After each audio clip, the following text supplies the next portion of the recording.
బావా, చెప్పరా. చాలా పెద్ద డౌట్ వచ్చింది, నువ్వే చెప్పాలి. ఏంటో అడిగి తాగలేడు, ఏం డౌట్ అది? ఇప్పుడు భూమి దాని చుట్టూ తిరుగుద్ది కదా. తిరుగుద్ది. మామూలుగా భూమి మీద మనం ఎక్కువ స్థలాలు ఎక్కువ ఉంటాయని కదా, వాటర్ ఎక్కువ ఉంటాయి కదా స్థలాలు కాకుండానే. వాటర్ కంటెంట్ ఎక్కువ భూమి మీద. ఇప్పుడు గ్లాస్ లో వాటర్ ఉందనుకో, ఆ ఇలా గ్లాస్ వంపితే ఏమవుద్ది? నీళ్ళు కింద పడతాయి. ఇప్పుడు అలా భూమిని వంపితే నువ్వు మనిషిగా దున్నపోతారు నువ్వు. భూమిని ఎవడు ఏ వంపుతాడు? నీకు తెలుసా లేదా? తెలుసు ఏంటి? అదేం డౌట్ అసలు? భూమిని ఎవడు వంపుతాడు అసలు? వాటర్ పడతాయి అని అడుగుతుంది, ఇదేం డౌట్ ఇది? అట్టగా అడిగేస్తే డౌట్ చెప్పేస్తామేమో. సరేరా, ఆ భూమి సంవత్సరానికి మొత్తం రౌండ్ వేస్తుంది కదా. ఆ ఓ రౌండ్ వేద్దా, తన చుట్టూ తను అంటే రౌండ్ 6 వేద్దా? నెలలకి సగమే తిరుగుద్ది. అవును. మరి మా ఇల్లుటి ఈస్ట్ ఫేసింగ్ లో ఉన్నది, వెస్ట్ ఫేసింగ్ లోకి వెళ్ళట్లేదు, అక్కడ ఉంది. ఊరి ఏం పనికి మళ్ళీ డౌట్లు అసలు నాకు అర్థం కావట్లేదా? ఎలాగైనా ఎడ్యుకేషన్ సిస్టమ్ అప్డేట్ అవ్వాలి బావా, జాబ్లు ఎందుకు రావట్లేదు.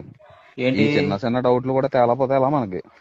ఏంటి ఇప్పుడు ఏంటి నీకు ఈ డౌట్ వల్ల ఎడ్యుకేషన్ సిస్టమ్ సరిగ్గా లేదు, అందుకే మన జాబ్లు రావట్లేదా? అవును. ఒరే, నీ పనికిమాల డౌట్ వల్ల నాకు ఉండేది కాసంత బుర్ర, ఆ బుర్ర కూడా దొబ్బేలా ఉంది. నువ్వు నాకు ఫోన్ చేయమాకరా బాబు, నీ పుణ్యం ఉంటదా? ఏం డౌట్ డౌట్లు, డౌట్ పనికిమాల గూగుల్ చేసానో డౌట్లా? చెప్పు నాకు. నువ్వు అసలు ఫోన్ పెట్టిన అసలు నాకు ఫోన్ చేయమాక నువ్వు.